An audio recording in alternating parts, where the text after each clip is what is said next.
that coming out process for me was both, like I said, organic with my family, really helpful, but also necessary thing that I chose to take on because of the significance that it carried for the public space that I lived in.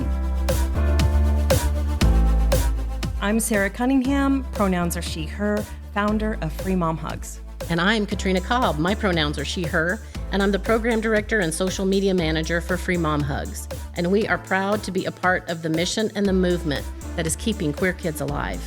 Our mission at Free Mom Hugs is to empower the world to celebrate the LGBTQIA+ community through visibility, education, and conversation. And in our second season of the Pride 365 podcast, we're focusing on Out for Equality. With Coming Out Day on October 11th and an historic election approaching, we felt it was important to speak to LGBTQ+ folks about their coming out stories and to hear devoted allies describe their journeys to not just supporting the LGBTQ+ community, but fighting boldly for their equality. This presidential election is one that no one can keep their vote silent on. In order to ensure a safe and free America for our LGBTQ+ family and friends, the time is now to come out for equality. In 1978, Harvey Milk, California's first gay man to be elected to public office, said, "Gay brothers and sisters, you must come out. Come out to your parents. I know that it's hard and will hurt them, but think about how they will hurt you in the voting booth. Come out to your relatives. Come out to your friends, if indeed they are your friends. Come out to your neighbors, to your fellow workers, to the people who work where you eat and shop. But once and for all, break down the myths, destroy the lies and distortions for your sake and for their sake."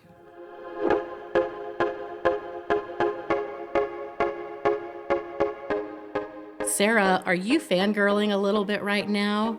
Jennifer Knapp is our next podcast guest. Of course I am. How could I not be? Our next guest has a musical career reaching millions of people with her award-winning songs filled with honesty and truth.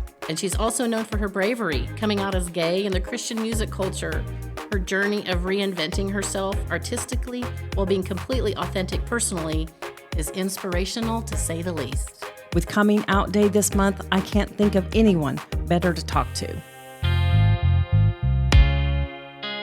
When Chasten Buttigieg was asked on an elevator at our Love Revolution conference, "What is Free Mom Hugs?" he responded simply, "It's a group of moms keeping queer kids alive." And we are so excited to announce the second annual Love Revolution Conference. Last year in Oklahoma City was an incredible success with over 300 people in attendance who all left empowered to love bigger and better. We can't wait to gather again in Dallas, Texas, April 4th through 7th in 2025, so we can continue to change the world together. I need a hug. Not the regular 2-second hug. The warm sunset kind of hug. The body crushing, I see you kind of hug. The type that leaves you feeling 10 times lighter than your actual weight. The type that fixes the cracks in your bones, the bruises in your heart. The kind that whispers, "It's all right, I'm here, I understand, and I'm not letting go." That's the kind of hug I need. Author unknown.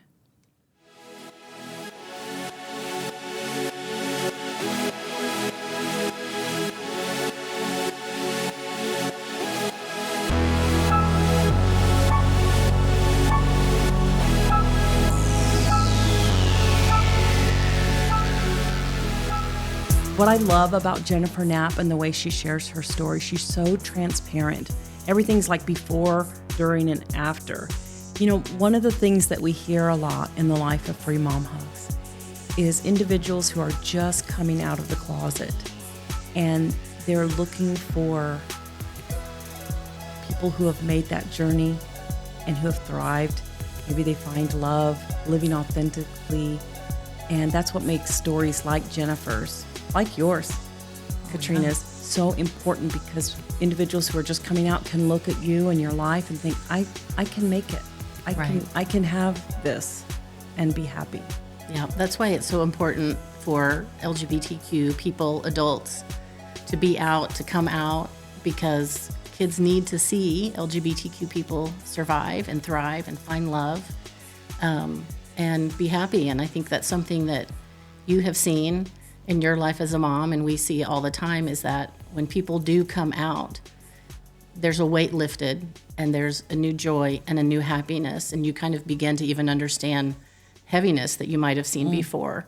And now you see this light. And I think she is an amazing example of that. And I think that young people are seeing Jennifer Knapp as that trailblazer of, it might be hard and you're going to risk some things, but you're going to be free, you're going to be happy. And that's where the term queer joy comes from.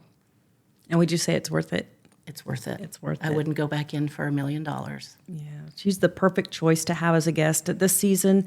That's all about Coming Out Day and coming out for equality on Election Day.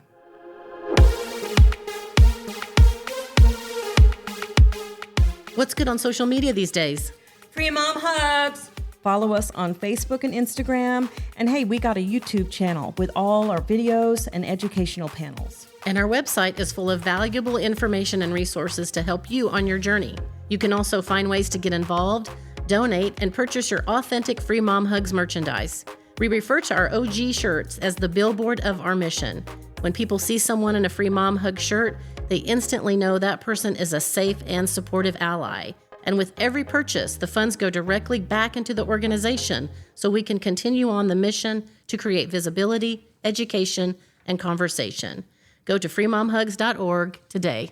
We are so grateful for all of you who continue to give and to support the mission. I know that each dollar goes far and wide and makes a difference in the lives of the LGBTQ plus community and those who love them.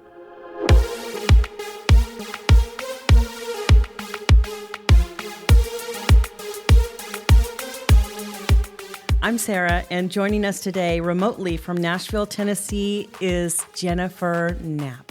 Jennifer Knapp is a Grammy-nominated singer-songwriter, author, speaker, and advocate, known for her musical talents and commitment to social causes. With a rich history spanning over 2 decades, Knapp has left an indelible mark on the music industry. Her career includes the remarkable achievement of selling over 1 million albums with her first 3 releases, the gold-certified Kansas, Lay It Down, and The Way I Am. Alongside this commercial success, Knapp has been honored with 4 Dove Awards and garnered 2 Grammy nominations. Despite reaching the pinnacle of her career, Knapp embarked on a transformative hiatus in 2002, only to return 7 years later with a renewed sense of purpose and passion for music. Her comeback album, Letting Go, debuted at number 73 on the Billboard Hot 200 chart in 2010. Marking a triumphant return to the spotlight. This was also the year she publicly came out. In addition to her musical endeavors, Knapp is a trailblazer in advocacy, notably becoming the first major artist in the Christian music realm to openly discuss LGBTQ+ identity. This courageous stance sparked national dialogue and led to appearances on influential platforms like Larry King Live and the TEDx stage. In 2012, she founded the nonprofit organization Inside Out Faith, dedicated to advocating for LGBTQ+ rights within faith communities.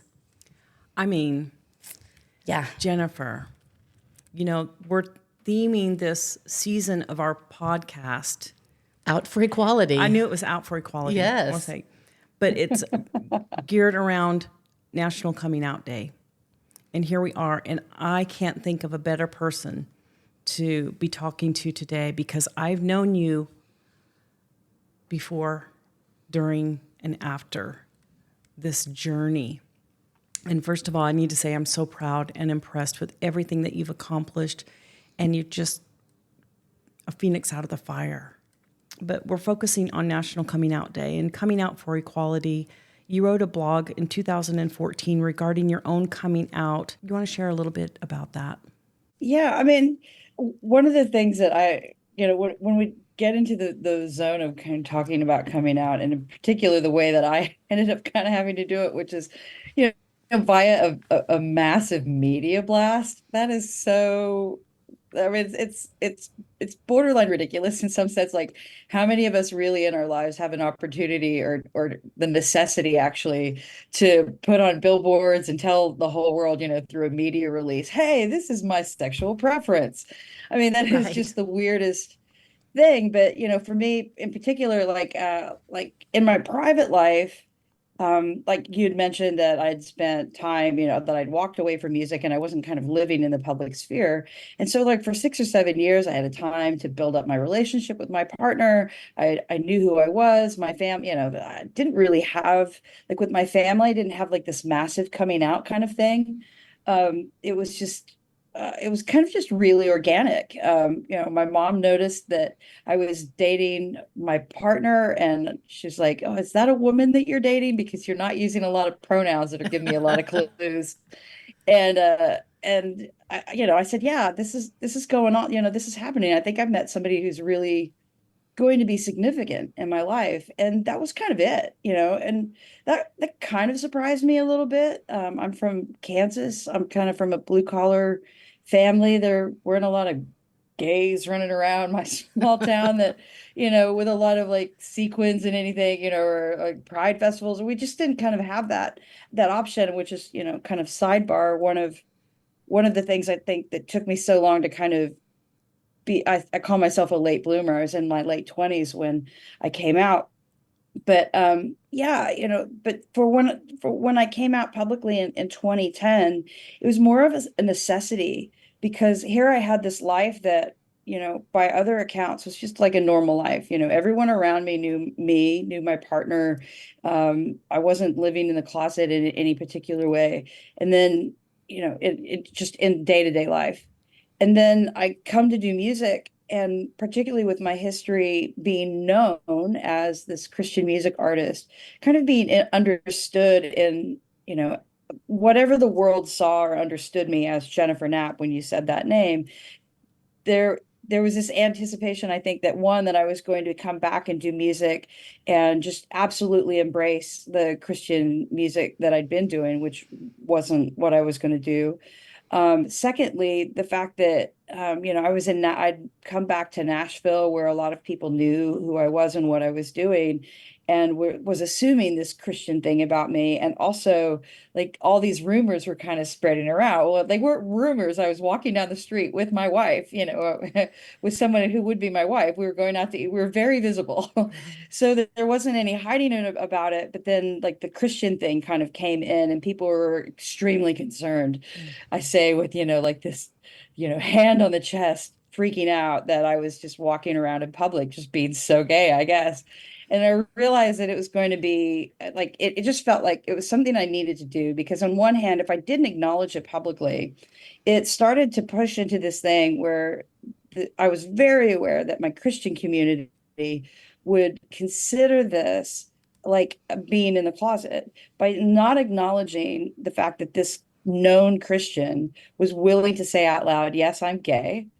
Yes, this is my partner. Yes, we are of the same sex. If I wasn't willing to say those things out loud, there's a long history inside of our faith community of gay, queer people kind of like either at best, don't ask, don't tell, or being in the closet. Mostly by publicly acknowledging this, we lose our jobs, we lose our good standing inside of our community, we get kicked out of churches. Kids, I'm sure in the podcast you've talked about it plenty, like kids getting even kicked out of their homes. And here I was, I just didn't want to take that for granted. So it was a very unusual thing to have to go do that. But it was also a very, even though I couldn't really totally forecast where it was going, it seems such a necessary thing to be able to speak out. And I think, you're referencing an article that was in a lot of ways addressing the fact that this is necessary, particularly necessary for me inside of a Christian context, because of the, like, this weird thing that it's not sufficient oftentimes in some environments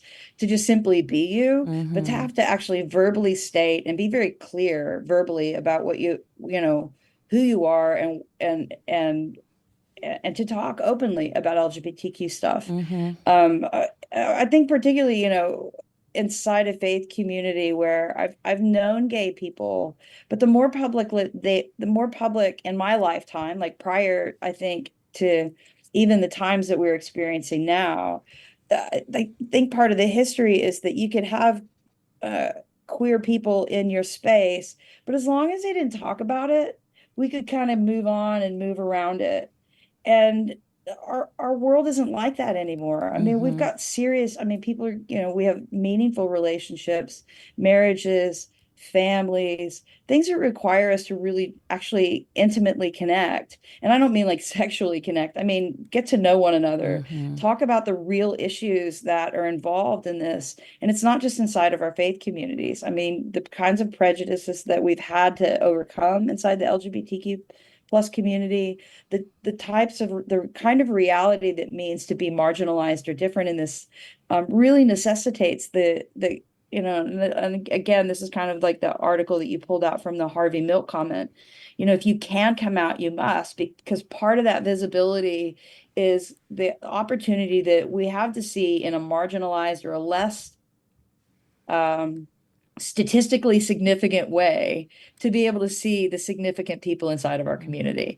And so, like, it's a long story, but, that coming out process for me was both, like I said, organic with my family, really helpful, but also necessary thing that I chose to take on because of the significance that it carried for the public space that I lived in. I just didn't want any of my Christian friends, on a very basic level, I just didn't want any of my Christian friends, any of the people that I knew and I love, to, straight or gay or otherwise, to carry any shame about their relationship or their friendship with me, or for them to transfer any thought of shame about their person or who they were because I wasn't willing to be seen. I was willing to be seen in the same manner that I was saying that my friends that I love, that I would back, and I be beside them when they were being seen in public as well. So, Yeah. It's just kind of the way that the thing is played out. But for the long run, I think it might have been really hard and a really kind of strange thing to go through at the beginning, but it's something I'm very glad that I did. Yeah, you wrote here that life is significantly more reliable and fruitful without secrets and shame and reservation, because as a Christian, I also know that coming out and purging all secrets can be a dangerous, painful prospect. And shame is so damaging. And I heard Stan Mitchell say that shame is the real sin. Anytime we shame others or even ourselves, that's the real sin within Well, us. it certainly leads to a lot of damage. It's not only damaging to us as a person who carries it, but oftentimes the kind of consequences that kind of tend to spiral out of control. One of the things I think about oftentimes is like when a lot of people uh, are coming out inside a faith community. I haven't heard this for so long because I've come out and nobody really bothers me anymore. But this idea that you over like by coming out, one of the things that I hear people say is like, oh, she's given into a life of sin. And oftentimes this kind of shadow that's been cast historically by faith environments over the LGBTQ community, as if our sexual orientation is going to lead us into some harmful life, some not just sinful, but like really a destructive life, that we're not going to be fruitful anymore if we give in, quote unquote, to these sins. And the irony about that is that, and this is kind of what I was speaking to in that quote, is the irony about like pushing people into the shadows, pushing people with shame and judgment and kind of pressuring people into this idea that if we're different in some way or not agree, if somebody's judging us to be outside of something in some way, we tend to hide ourselves away. We tend to spiral in a consequence of like LGBTQ people, for example, have been long known like, oh, we don't want our kids to be gay because it's a sad, depressing life. A lot of people, it's high rates of suicide or high rates of drug use or, sexually, borne diseases. All of these things are kind of, you're talking about things that like tend to surround people who are inherently unhealthy. It's not, I mean, those kinds of things happen in around any human being who's unhealthy. When we're hiding, when we're guarding, when we're living lives of shame, we're often kind of involved in these processes that we kind of turn against ourselves. And when we're seeking an open life and we find a way to healthily live with the honesty of who we are, whatever those circumstances is, whatever your sexual orientation may be, gay, straight, or otherwise, we tend to be a lot more fruitful if we're not afraid to be responsible for who we are in our behavior. I don't care. My being gay has nothing to do with my health. In those regards, my ability to accept who I am as a human being, to be able to figure out what's good about me, who I want to be as a human being, those things have only gotten better the more comfortable I've got with this idea that I'm not actually hearing this constant barrage of believing that I'm not a good human being, or that I'm some way less than, or some way and not God, living in God's best idea for me. And I think that's one of the joys of seeing a lot more LGBTQ people come out, especially inside of our faith communities, to be able to kind of like rip the shadow, kind of literally blow the walls of the closet apart so we can't stand in that. We're seeing people actually build meaningful, healthy relationships. We're not hiding, and for those people who've come out and experienced the joy of that, the as scary as it is sometimes for those walls to come down, it's actually an opening up for us to actually be seen in the context of our choosing to be able to take care and care for our own lives and be surrounded by those who are actually encouraging us to do so.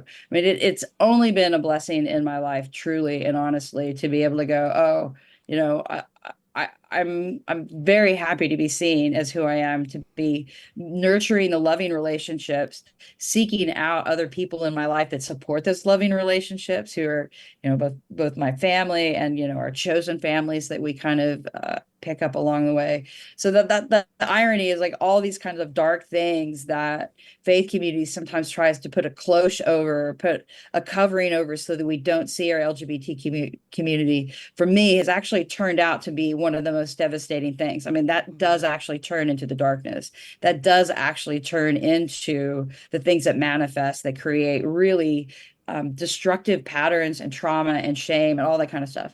Put light in that room. It's a lot easier for people to go, oh, wow, I can breathe now. I can be myself. I can make good decisions. I can live unto my benefit, not just for my own pleasure, but live unto my own fruitfulness, to my own healing, and to have other people around us join us in that endeavor. It's a true gift to be able to actually take that apart. But it's been a slow process, right, inside of our faith communities to now see that we have queer clergy, we have, queer families, we have all kinds of these folks now living more and more in the open. I think it's only shown, like, the beauty and the diversity of what happens when we actually stop living in that shame, living in secrecy, and kind of being able to just actually deal with our lives and live our lives on face value, and with the joy and the openness that we can actually share with the community and be a gift to our communities.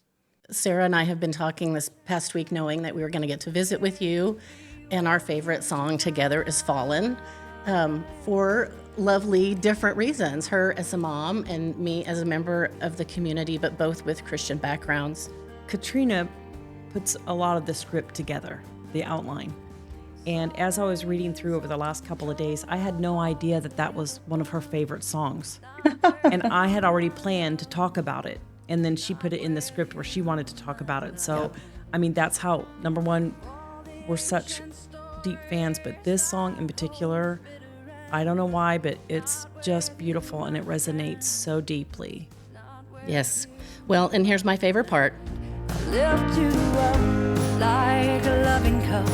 Pour down on all the world, and if the fable's strong enough, we'll drink more than our fill. Even though they say we have fallen, doesn't mean that I won't do it twice. Given every second chance I choose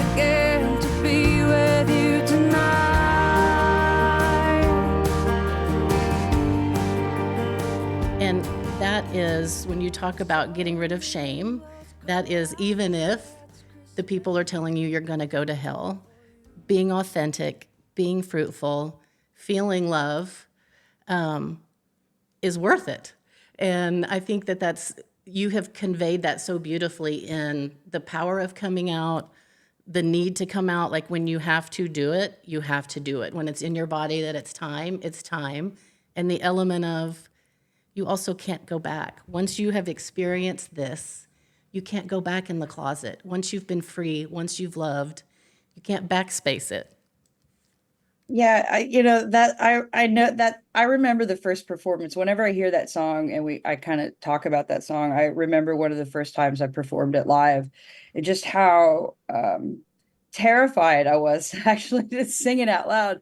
Because I mean, it's really a song about, actual sexual intimacy. It's like Right. this in the back of my mind, I was thinking kind of that phrase, the love which dare not speak its name. And I also kind of think parentally, like as an adult and kind of getting to know my family, like when I admitted to my mother that I had this relationship with somebody else, I would have been weirded out no matter who this was. If it was a man or a woman or whatever, I would have been freaked out because what I was essentially saying to my mom is, yes, I have a sexual relationship with this person. Right. And that was just so weird to me, even in awkward. my 20s. I didn't want anyone to be thinking about that. Right. But that's when we're talking about partnering for life, that's often a factor that's really in that.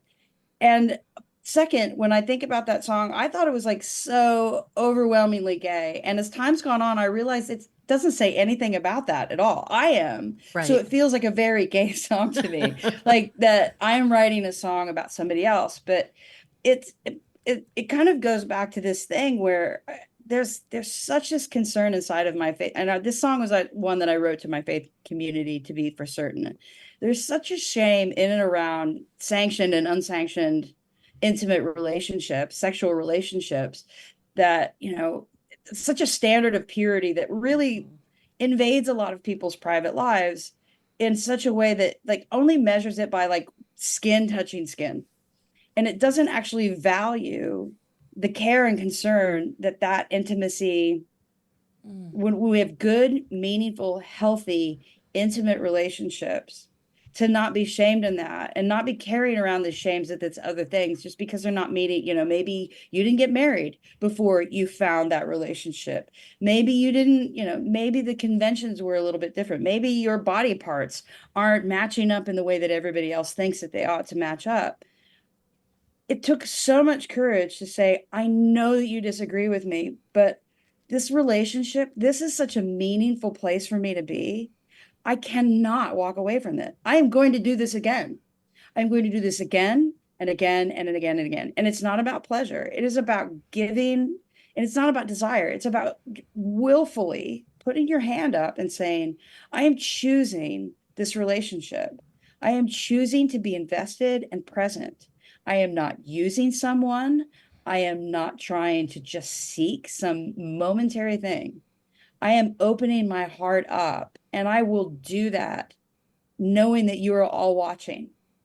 I'm, not in like a voyeuristic kind of pervy way, but that takes a lot of courage. And I wrote that song 15 years, probably like maybe close to 10 years after, I don't know, maybe 10 years after I'd been in my relationship, and another maybe 5 or 6 years. It would be 15 years before my partner and I actually got married.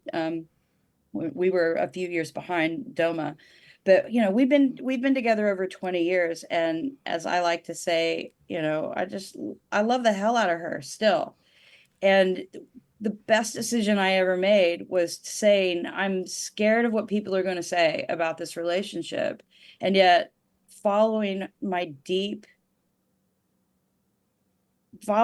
gut. And this is a weird way to say it, because this is so kind of anti what we're trained to kind of listen to inside of faith community sometimes, but listening to my heart, listening to my gut, like the part of me that just felt like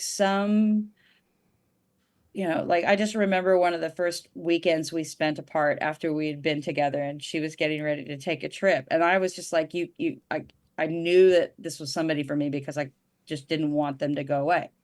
I just didn't. I was like, oh my gosh, you're going on a trip. I want to go trip with you. Like, you're going to be gone for 2 weeks. I can't handle that. Not in a codependent way, but just like, oh my gosh, like Right. I wasn't ready and I'm not ready for the rest of my life. And to be able to say that over and over again was one of the joys of that song. So, and I love that song now too, because I think it speaks to this long conversation I feel like I've had inside a faith community of stop trying to shame everybody in and around sex.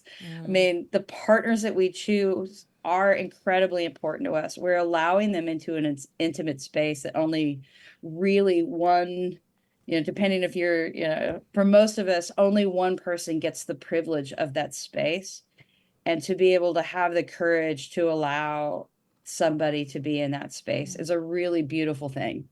And we shouldn't be shaming that. We should be hoping absolutely for the best and being there for our friends in our community to make sure that that's some, and celebrate that when somebody finds that incredible gift.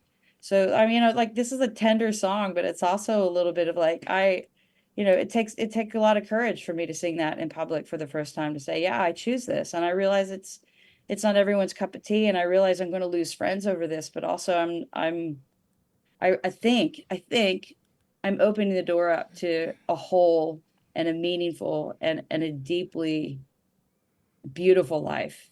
And it's turned out to be that way. And, I'm super glad that I took that risk, like, and I'm speaking privately, right? And I'm glad that I chose that in my life and I wouldn't have done anything different. I love that. And I think it goes to show what we hear often as well with everything, music, book bands, schools, anything, that LGBTQ kids need to see LGBTQ adults thrive, be in love, be successful. And you're such an example of that. I feel like anyone who knows your story is going to be encouraged, and they're going to have bravery also. And it makes me think of Kansas, and you re-releasing Kansas, and it is now called Kansas 25, which we are all thrilled about. All the mama bears are a little crazy about. I thought you were being sarcastic about the 25-year moniker that's on that, to be reminded of the 25 years that have gone on since then. Yeah, we don't need to talk about that. But I love that you say you hope that the re-release of this would honor your 23-year-old songwriter's innocence and hope and reflect the people we are all becoming. And it makes me want to ask you, you have all of us who are the tried and true fans, but you also have to have a whole new audience, a whole new group of fans who are watching you, and they're having this courage to become. And I just want to ask you, what are you hearing from them? What are they saying to you of how your music means so much to them? Yeah, it's been extremely interesting, actually. Like, for one, I mean, like this year, I've definitely been having way more faith conversations than I have in the past, because a lot of the music that I've been doing has been just kind of mainstream kind of stuff, and then I do the advocacy and kind of faith thing on the side, or I don't know, it's over there, but it hasn't necessarily been like the music conversation as it has this year with the re-release of Kansas. But I think what's been striking to me about this project is there's two things, especially in context of this conversation. One is that over the last 15 years, like kind of coming to, like, if we kind of move back, for at least in my experience, my coming out in 2010 and the terror and the kind of like tectonic shift that seemed to have in Christian culture, to have a prominent person be gay and say, I'm not apologizing for this, we're going to move forward and we're going to talk about this. That tectonic shift, that 15 years of being able to see seriously in my witness an audience that's come in scared and nervous and timid and yet eager to open themselves up to living and the blessing of their lives. Something that, when I say that, faith has been such an integral part for my queer community to continue to have faith in their goodness, to continue to have faith in themselves, and to have a hope that to have a hope in their person and their being, that God didn't create some mistake or weird thing, and to kind of be able to follow through that, like to really follow through that and have the courage of being around other people to see a witness of our hope as an LGBTQ community inside of faith in the last 15 years, to go, is that true? If we open up this closet door and let the light shine in, is it really going to be true? Like, which one of these things is going to be true? Is it going to be true that I'm giving my life over to this depravity, and will my life fall apart? Or if I open this door and I put a light in, will my life open up the way that I hope that it will? The way that if I open myself up, the same way that we kind of talk about in our faith community. So if we open ourselves up to God, if we open ourselves up to being seen by the greatest of, the great other, will that actually be reflected in, like, when we do that also with other human beings? Is that possible? And it's turned out, for, like, at least to me and my joy and my witness, and so far as I've been able to see, that that has been a truth. It's not just a truth that I took a risk for in my life, but seeing a community that's done that over the last 15 years. And part of that made that courage enduring was the fact that so many inside of the LGBTQ community had permission to lean on their faith instead of the trauma. Like a community and a religion or a faith practice or spiritual, seeing one's spirituality as being oil and water with God, and not believing in that, and actually taking a risk and believing that it's possible for us to be seen and loved by God. Like, part of the Kansas Project and my talking about it, and like, not, I mean, I'm not responsible for it, but I'm one of many who took a risk to be able to do this in public and say, we suspect that if we start living in our open, and we suspect if we say, no, you can't take my religious faith from me. You can't, no, my spirit is not broken because I'm gay. My spirit is now open to a real and honest relationship to my higher power, to my community and my world around me, to my intimate loved ones. It's only more open because I'm no longer hiding. And lo and behold, my hope and my faith was that kindness and love would do what kindness and love do, accept, cause us to grow, cause us to love more. I mean, that to me is the joy of this. Like, honestly, like, to me, this is like one of the weirdest social projects, like, that I've ever experienced with art. Like, this music for my queer community has given them permission to actually hold on to their faith in a lot of ways, and then to be seen inside and by their faith community, even when their faith community has been kind of saying, you don't have a right to do this. That's been part of the life. And I've literally watched people over the last 15 years grow up in their coming out. They've gotten married, they've had children, they've gone from being like scared people in the dark, afraid, wondering if it was okay, and saying, yes, you can do this. And they're like running, they're running marathons. Like, they're just amazing people inside of our community. And a part of what I think is, if you haven't had the opportunity to step into a fully inclusive community that has fully participating, diverse community in it, then I suggest you go find one. It's like one of the most beautiful things. Because I like to say, like, those people who have been through a lot of things love with a lot more abandon than people who have just been kind of trying to reserve it for others. But the second thing I want to say is, like, it's the straight community that's actually starting to show up a lot more to my shows, that after this Kansas record's released, after 15 years of straight people being afraid of being seen and known as supportive of their community, or even in their own experience, wondering if they wanted to persist with Christianity in the ways that they felt judged, they're not afraid of being associated with queer people anymore. Like, the idea of coming to one of my shows isn't making straight people gay. It's turned out my evangelical gayness isn't really helping convert anyone to being gay. That wasn't otherwise. But the other side of it is that I think the LGBTQ community has been a real source of inspiration and witness to a lot of people, straight people, who have been traumatized by the judgment and the shame sometimes that our faith community has done. I'm not trying to disparage,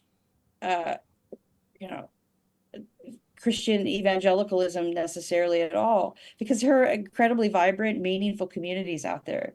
But what's terrible is this greater narrative that says that Christianity doesn't make a space for these folks.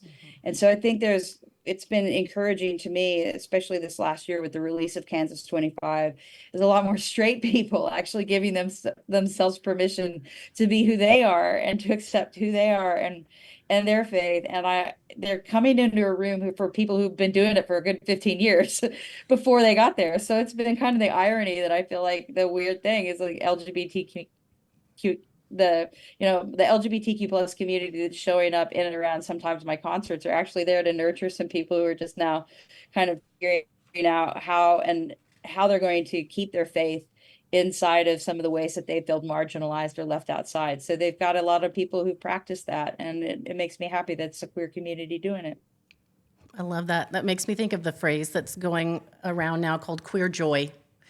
And I think that it is so powerful. And I want to read another thing that goes along with this, because I feel like the stories that you're telling, the stories that you're healing or hearing, so many people's lives, I feel like make it, I hope, more difficult to discriminate against them. The power of stories, the power of visibility. Now, of course, we're still going to have discrimination. But you said, there is nothing more disarming to prejudice than looking into the eyes of and knowing the names of those we harm. For however much sexual orientation and gender identity will be debated, investigated, and legislated, there is no more insightful evidence than that of the truth we carry in the story of our lives being lived out in the open. And to me, that is Harvey Milk. That is why people need to come out. Yes, it's scary. We've made visibility more powerful, but it's sometimes scarier to come out now that you're more visible. But with election season coming, with rights coming, all of these things coming down the pike, why do we still need LGBTQ people to have the courage and come out? Yeah, I mean, I hate this reality, but the reality is that oftentimes we are the best ambassadors, the marginalized, the people who've kind of been on the short end of the stick. We're oftentimes the best ambassadors for ourselves and our communities. Nobody knows that experience better than you, but also it is confrontational to put a name and a face to an idea. I mean, for a long time, and I think this is kind of speaks to what happens when we don't know the queer. It's really easy for a pastor or somebody to get up and scream from a pulpit about how much they don't like somebody. But when you stand up and you go, "Are you talking about me? Hi, my name's Jennifer. You're talking to me right now. Are you saying this to me? Right. Are you saying that I don't have a right to live and be vibrant in my community? Are you saying that I shouldn't have a job and a roof over my head? Are you saying that my children, I don't have children, but if I had children, are you saying that my children shouldn't be allowed to go to school with your children?" Or, fill in the blank. Are you saying that to me? And I think when we stand up and it doesn't really require too much more than that. Like, allow someone to talk to your face, allow someone to know your name. And it's one of the quickest, most, you don't have to debate that at any point. I'm not even building an argument. I'm just asking you to make eye contact with me and be specific that you're talking about me when you're talking about legislation, that limits my ability to thrive. When you're talking about legislation that isn't protecting a public good, but is meant to just simply say no to me or a group of other people. It's kind of the weird, bait and switch stuff that's been happening in the drag queen kind of, the drag legislation that's been going on where banning drag in some communities or counties or states and attempts to do that. Meanwhile, that's what gets all the headlines, but they've actually been doing worse things, denying healthcare for trans folks, getting in and substantially reducing the options or getting in the way of people's ability to thrive and survive. That, put a name to that and allow people to see and say, this damage that you are doing this damage to me. let me tell you what this damage is doing. I'm not just complaining, or I'm not just like crying that there's something that I want that I didn't get. I'm talking about real, substantial discrimination that's actually limiting the opportunities for people to thrive and be fruitful. And I think, if you look at my metaphor that I think about sometimes is, if you look at somebody who's clearly starving, comes up to you and says, can I please have the other half of that sandwich? I mean, it's really difficult to take that half of that sandwich, would go into you can hear their stomach growling, and you just look them in the eye and you eat it yourself. I mean, that is really hard for most human beings to do. Yeah. It really is. Even, I don't care if you like me or don't like me, but I'm hungry. And if you're going to stand there and eat that sandwich, I want you to look me in the eye while you eat it. Like that is like the least thing that I can ask.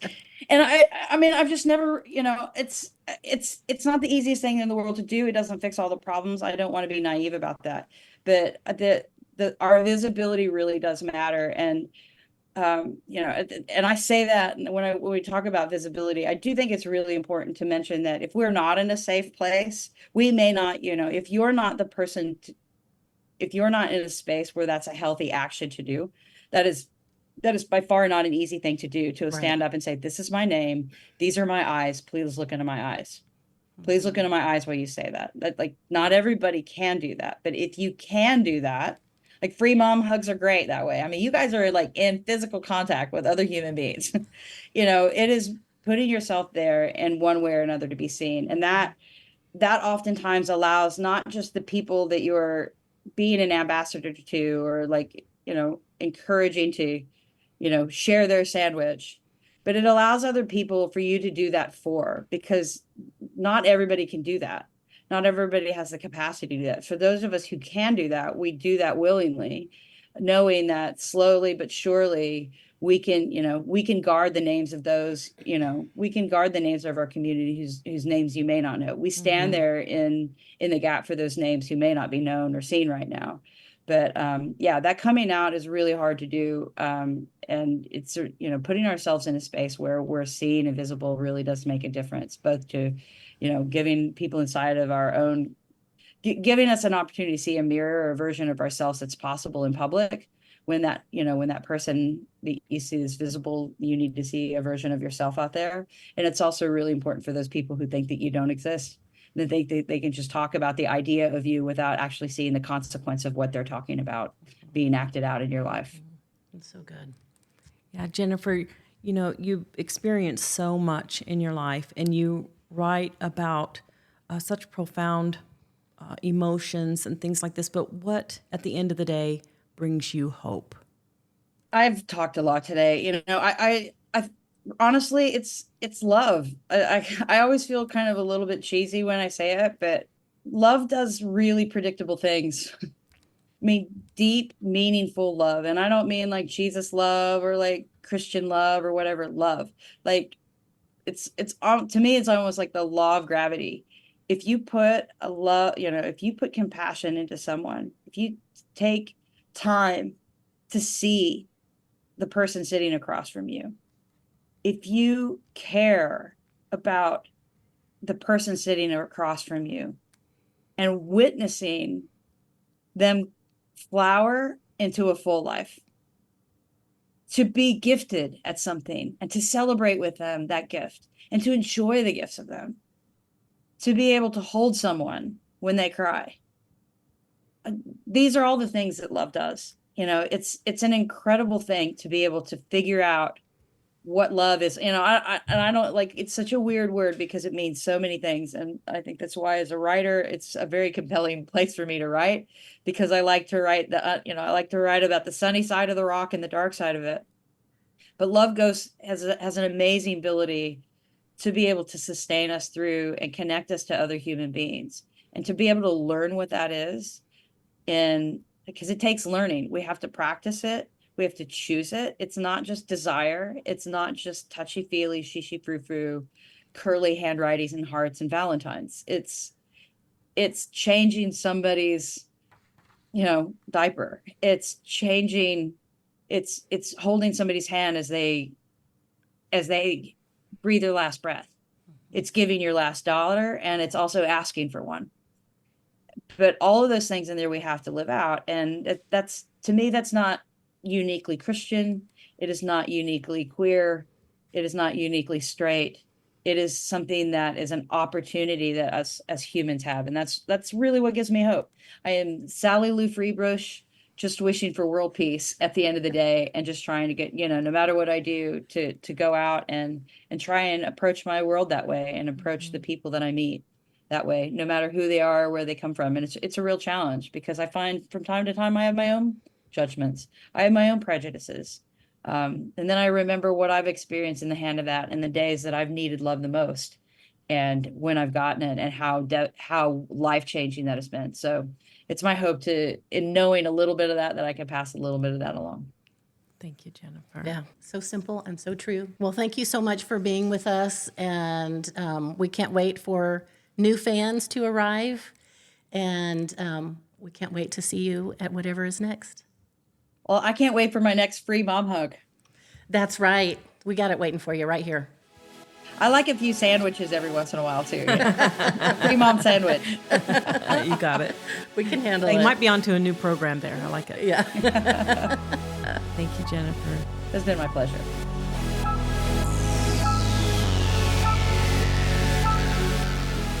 That was so amazing to talk to Jennifer Knapp. We have loved her for a long time, and now I love her even more. And what she said about love, and that love is what gives her hope, and that she looks at love like it's gravity. That it's this scientific, if you give love, you're going to get love. And if you love people, they're going to love you, and all these things. And it makes me think of another lyric in Fallen about, and I think it's your favorite one. Yeah, I really appreciate how she defined her hope, and that love is hope, something so practical, Right. but so profound. And in my book, she's a glimmer of hope. That's right. And at that time when I was trying to search the matter out, I was desperate for a deeper understanding that would go beyond my preconceived idea that if you're gay, you go to hell. And that I needed to hear from someone who shared my faith, I needed to hear from a heart of someone who really knew what I was going through with my son and my faith, and I needed someone to speak to me about the power of love and the gift of grace, and not a single thing more. And, I knew Jennifer Knapp in my early faith walk, and I knew that she had come out and been pulled from Lifeway, and everything had just been, ostracized from her. And then she signed under a new label, and it was recently released her new CD, Letting Go. And I went out and I bought that CD, and I gave it a listen in my Jeep, and I cried hot tears. Yeah. Because she sang about her struggle and her faith, and it was the first time that I thought a person could be gay and Christian, and that gave me hope. Yeah. And in that song, Fallen, there's a verse that I love, and I didn't know you loved the song too. I know. How funny is that? How many road trips have we been on and have listened to music and played playlists, and we did not know this about each other and Jennifer Knapp? We both put it in the script. But in that part of the chorus line that hopefully we'll play, she says, I lift you up like a loving cup, pour down on all the world, and if the fable's strong enough, we'll drink more than our fill. And that chorus conveys a theme of love and generosity and the power of sharing positive energy, the imagery of lifting someone up like a loving cup. It's about elevating others with such care and affection, and you pour it down on the world, spreading this love and positivity to everyone, and it's like a blessing or an offering. And that line about the fable being strong enough speaks to the power of the stories and shared beliefs and the narrative of love and hope, and it's powerful and convincing enough that everyone can partake in it abundantly and experiencing more than their share of goodness and fulfillment. It's about uplifting others and creating the ripple effect of love and connection. And that's what makes it so powerful and so moving to me. Yeah. It makes me think of what she said in that now she's seeing at a lot of her shows that she's getting a fan base of straight people who are also feeling and loving that she gives them permission to be themselves, that everybody can just be authentic and be who they are. And that's the loving cup. That's the power of love. Yep. Isn't that a Huey Lewis song?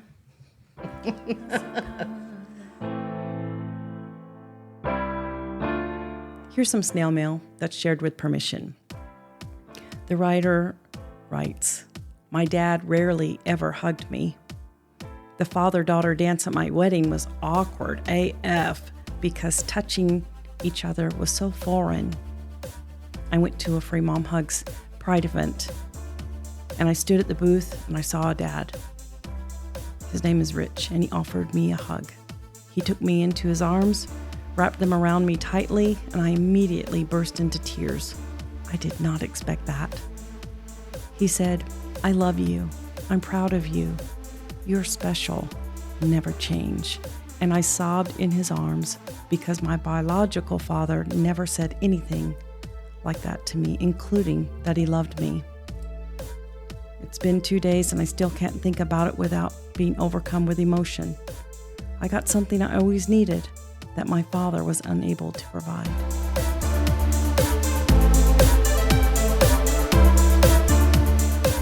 You do not want to miss our next episode. This ally came out and has stirred things up, and we couldn't love him more for it. Yes, he is similar to you, Sarah, becoming the ally of allies after a major spiritual and intellectual shift as a pastor, author, brother, and friend. Well, you know that phrase, when you know better, you do better. Well, John Pavlovich knows better. He does better every chance he gets and challenges everyone to do the same. Join us for our next episode. Won't you stand up, won't you stand up, won't stand up, stand up. That's it for this episode of the Free Mom Hugs Pride 365 podcast, Out for Equality. Now promise this, Mama, you'll get out and vote. This podcast is produced by our friends at Good Faith Media. Learn more at goodfaithmedia.org. Our music comes from Pond 5. Our theme song titled Stand Up is by queer Nashville artist Heather Mae, spelled M-A-E. She is at Heather Mae Music on all social media platforms. You can listen to Stand Up and more of Heather Mae's music wherever you stream or download music online. Check out the show notes for more. Join the Free Mom Hugs community at freemomhugs.org, where you can learn, connect, and be proud. Be sure to subscribe to this podcast, give us a like and rating, and tell your friends about it. We know there is someone out there who needs to know they are loved and valued, and that a whole community of people are fighting for them. If you find yourself needing support and someone to talk to, don't hesitate to call or text 988, the Suicide and Crisis Lifeline, or reach out to our friends at the Trevor Project at thetrevorproject.org. Remember, you are not alone.